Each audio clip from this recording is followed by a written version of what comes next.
네, 감사합니다. 예, 다음은 6.17 규제 소급 적용 피해자 구제를 위한 모임 사무국장님이신 유영호 사무국장님 자유 발언하도록 하겠습니다. 네.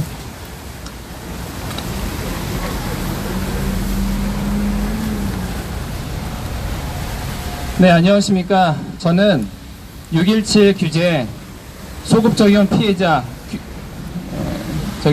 카페의 이형호 사무국장이라고 합니다. 지금 현재 이 부동산 문제에 있어서 임대사업자 카페가 있고 임대차 3법 반대 카페 이렇게 있습니다. 그래서 6.17 피해본 분들만 모여있는 것이 아니라 임대사업자분이라든지 또 전세나 월세 주고 계시는 그런 분들이라든지 그런 분들 피해자분들이 3개 카페가 모여서 이렇게 부동산 문제에 대해서 집회를 한다든지 이렇게 기자회견을 한다든지 하고 있는데, 지금 현재 그래도 뭐 많은 사람이라든지 일부 국민이라든지 그분들은 우리들이 집회 나가서 이렇게 시위를 하고 하니까 문재인 정부가 정말 잘하고 있구나, 저 투기꾼들 저 발악하는 거 봐라, 이렇게 오해하고 있습니다. 그러나 사실은 이렇게 나와서 시위를 하고 울부짖는 그분들은 정말 순수한 선량한 피해자들이고 여러분과 똑같은 서민입니다. 여러분들 중에서도 뭐 새들어 사는 사람이 있으실 텐데 그 집주인들이 다 적폐고 투기꾼이고 그런 거 아니지 않습니까? 그냥 선량한 아저씨고 아줌마고 우리 옛날에 뭐라 그러죠? 새들어 사는 거 있잖아요. 밥도 해주고 이제 아줌마가 고시원에 공부하고 이럴 때, 네, 어쨌든 그런 거를 겪었던 것처럼 고시원 공부하고 그랬을 때 우리 엄마처럼 아빠처럼 그랬던 사람들입니다. 그런 분들에다 대고 투기꾼이다, 집 가지고 이렇게 돈 벌어먹는 그런 나쁜 사람이다, 이런 프레임이 지금 씌워져 있는 부분이 있는데 절대 그렇지가 않습니다. 6.17 규제라는 게 있고 7.10 규제라는 게 있고 임대차 3법이라는 게 있고 이런 얘기들이 있는데, 6.17 규제라고 하는 거는 아파트를 사는 데 있어서, 신규 아파트를 사는 데 있어서 2년에서 3년이 걸립니다.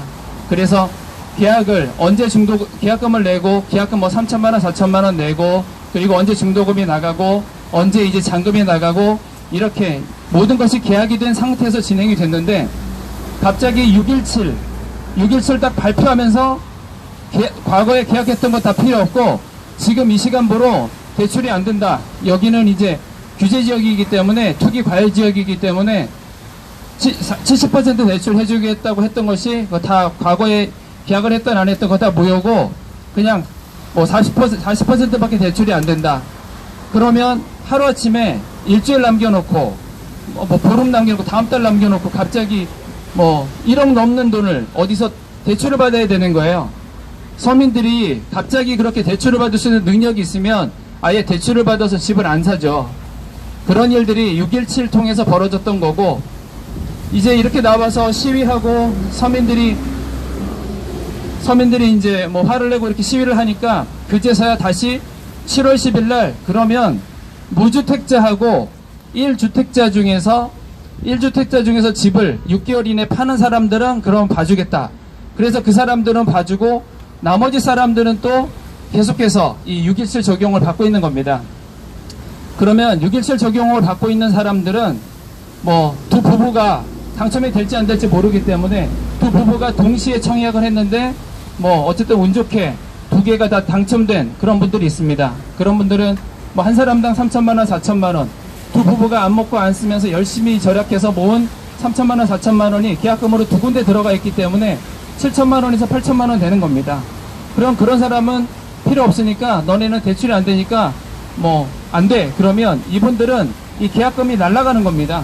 자기들이 불로소득을 통해서 벌어들인 돈이 아니라 자기 두 부부가 열심히 땀 흘려서 벌어들인 그 돈 7천만 원이라는 돈이 그냥 날아가 버리는 거예요. 그것만으로 끝나는 것도 아니고 위약금도 물어줘야 되고, 또 자기가 살고 있던 집에 이제는 내가 이사 가려고 했던 내 집에 못 들어간다면, 기존에 살고 있던 집이라도 살고 싶다면 먼저 우리 집으로 이제 들어오기려고 했던 사람에게 계약금을 받았다면 계약금도 2배로 물어줘야 되고, 이런 상황에 있습니다. 그리고 박영선 장관도 마찬가지로 내가 지금 집을 두 채 갖고 있지만 집을 두 채 갖고 있으면은 대출이 빵원입니다. 갑자기 원래 70% 된다고 했던 그 대출 금액이 빵원입니다. 하나도 안 됩니다.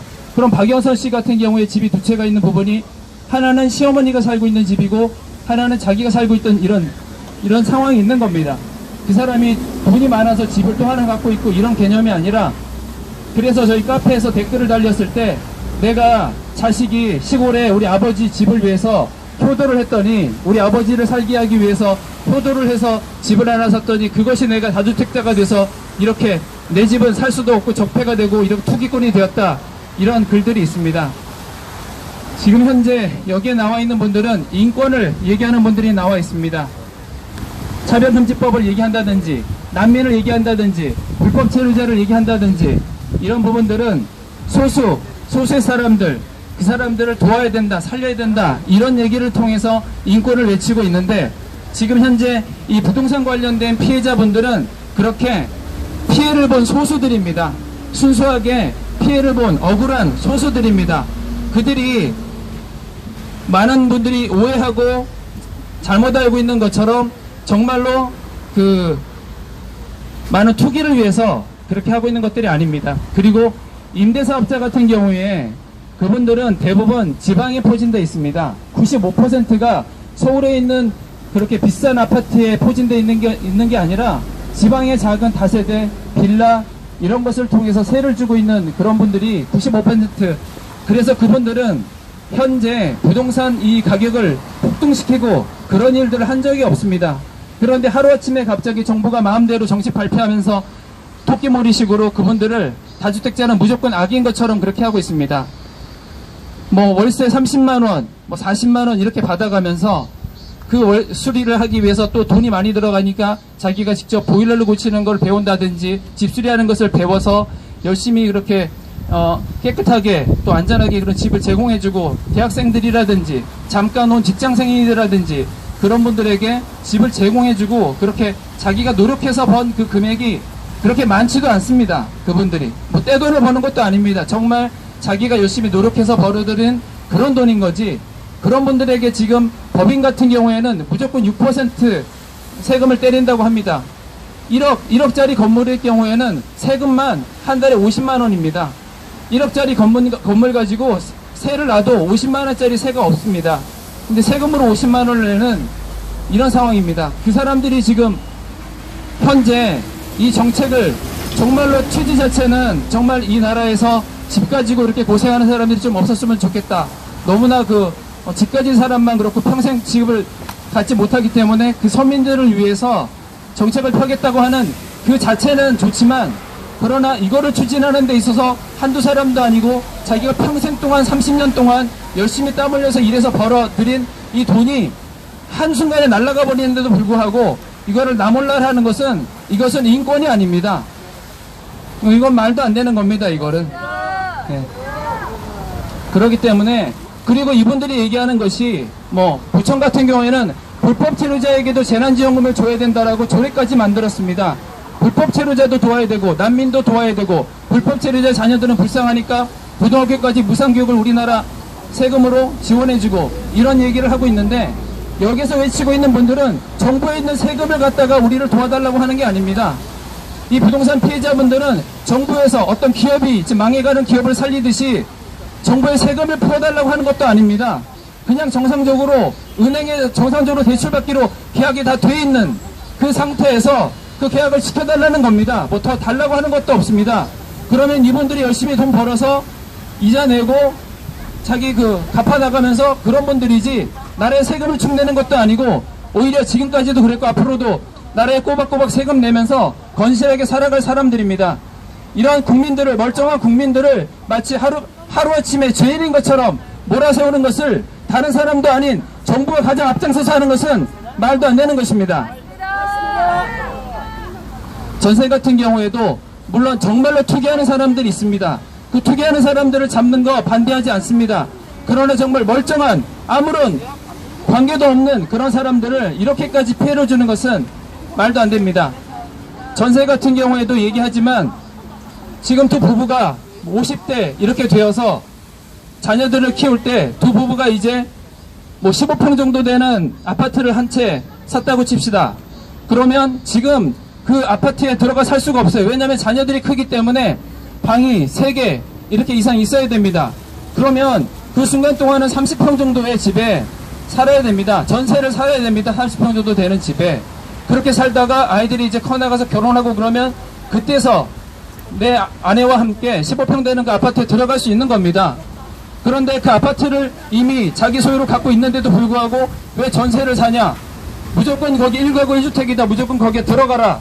이렇게 얘기하고 있는데 이거는 말도 안 되는 겁니다. 이 각자의 사정이 있는 거고 다 이유가 있는 겁니다. 그것을 무조건 숫자적으로 우리나라의 집이 몇 채인데 인구수 대비 다 했을 때 집이 충분하기 때문에 무조건 1가구 1주택으로 들어가야 된다라고 하는 것은 이 여러 가지 부분에 있어서 그리고 이 건물도 마찬가지로 이런 임대업 하시는 분들 그런 분들이 있기 때문에 계속해서 우리나라의 이 집들이 깨끗하고 좋은 집들에서 좋은 집 살 수 있는 거지 지금처럼 1가구 1주택이고 취득세도 폭탄이고 보유세도 폭탄이고 양도세도 폭탄이어서 이사 가지도 말고 지금 살고 있는 그 집에 그대로 살아라.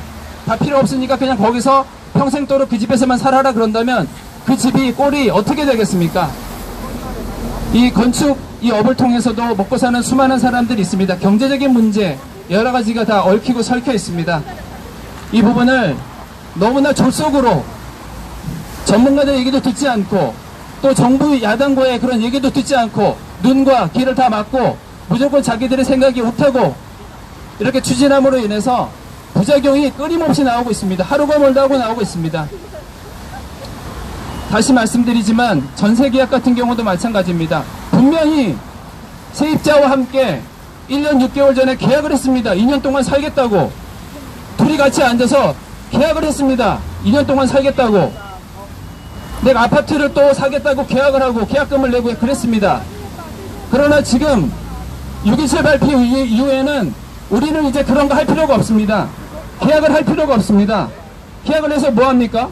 분명히 계약을 했는데 의미가 없는데 전세 계약을 해도 의미가 없는데 이제는 우리는 계약을 할 필요가 없습니다. 그냥 구두로 뭐 미래 또 정부가 어떻게 소급 적용해서 발표할지 모르니까 지금 시점에서 일단 이렇게 합시다 하고 구두로 얘기한 다음에 살다가 정부에서 발표하면 그걸 따라야 되는 겁니다. 지금 이 문제는 한두 가지 문제가 아닙니다. 이 사회에 우리가 서로 계약을 하는 믿고 계약을 하는 이 자체도 완전히 없애버리는 심각한 행동들을 지금 하고 있는 겁니다. 사람과 사람 간에 계약을 할 수 없게끔 만들고 있습니다. 그리고 분명히 말씀드렸지만 임차인과 임대인이 사이 좋은 사람 정말 많습니다. 제 개인적으로도 우리 집에 새 들어 살았던 그분과 그분의 여동생과 그리고 저희가 아는 친척과 결혼도 했습니다. 지금도 30년 이상 됐는데 친하게 지내고 무슨 일만 있으면 저희에게 새 들어 살았던 그 사람이 저희에게 뭐 과일이라든지 이런 거를 챙겨주고 있습니다. 이렇게 임대인과 임차인이 얼마든지 잘 살 수 있는데 지금 정부가 하는 것은 임대인과 임차인을 싸움 붙이고 있습니다. 이게 뭐 하는 짓입니까 이게? 더불어민주당 더불어서 살려고 하는 거 아닙니까? 서로 싸우지 않고 더불어 살려고 하는 거 아닙니까? 왜 국민들끼리 싸움을 붙입니까? 정말로 이 부동산 값을 올린 게 누굽니까? 부동산 세금을 올리면 올릴수록 집값이 올라갑니다. 세금을 이렇게 많이 올렸는데 집값이 어떻게 안 올라갑니까? 자기가 손해본 게 1,000만원, 2,000만원 이렇게 있는데. 네, 저희는 지금 8월 8일날 여의도에서 맨 처음에는 을지로에서 저희가 집회를 했었는데 사람들이 여기저기서 뭐 세금 폭탄을 맞았다, 법인이다, 우리 세계 카페에 해당되지 않는 분들도 계속해서 나오기 때문에 을지로에서는 더 이상 집회할 수 있는 장소가 없어서 여의도로 지금 이동을 해서 하고 있습니다. 네, 8월 8일날 여의도에서 촛불 집회를 6시부터 합니다. 거기서 모든 국민들이 다 임대인이든 임차인이든 다 오셔서 이렇게 피해를 봤다고 말해주시기를 바랍니다. 지금도 많은 사람들이 모르고 있습니다. 많은 사람들이 오해하고 있습니다. 쌤통이다, 맞다, 저 사람들 다 몰수해야 된다, 이런 소리 하고 있습니다. 네, 그 집회에서 다 같이 외쳤으면 좋겠습니다. 이상 마치겠습니다. 감사합니다. 네, 감사합니다. 그 다음은 우리 국민주권행동 구호 한 번만 해주세요. 구호 한 번 시작하시기 전에. 구호요.